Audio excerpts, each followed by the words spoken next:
I just want to start this video out by saying I will accept apologies in the form of cash.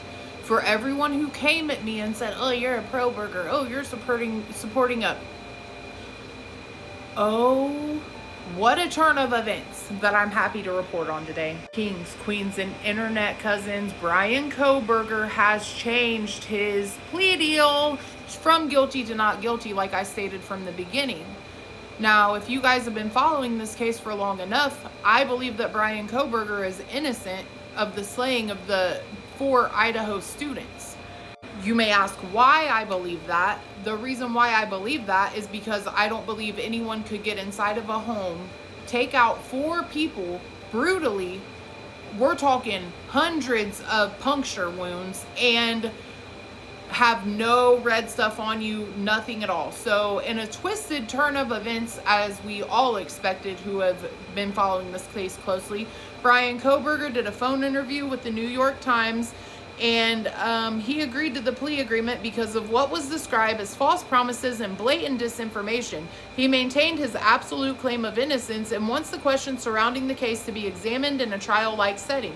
Kohberger pleaded guilty in June 2025 to killing Madison Mogen, Kaylee Gonsalves, Xana Kernodle, and Ethan Chapin, avoiding a potential death sentence. During his plea hearing, he was questioned multiple times by the judge and admitted to committing the crimes. As a part of the agreement, he also gave up his right to appeal. Prosecutors have now pointed to a significant amount of evidence they say connect Kohberger's to the... Investigators said his DNA was discovered on a K-bar knife sheath found near 2 victims. Records also show he had purchased a similar knife and sheath from Amazon in the months before. The authorities further cited surveillance footage showing a white Hyundai Elantra, the vehicle Kohberger owned, near the crime scene around the time of the killings. Investigators said his cell phone data placed him away from the home that night, but his phone was turned off during the estimated time of the crimes. When asked about the evidence against him, Kohberger declined to provide details, saying those issues should be addressed through a legal process and examined during a trial. Now we all know at the very, last minute, they decided that Bryan Kohberger was not going to be given a trial. They told him he could either take the plea agreement or he would be given a death sentence. So I personally am an ex-felon, and they do that to you because most states have a 98% conviction rate. A lot of states, unfortunately, don't care if you're actually guilty of the crime committed as long as you say that you are, so they can get the conviction rate up, okay?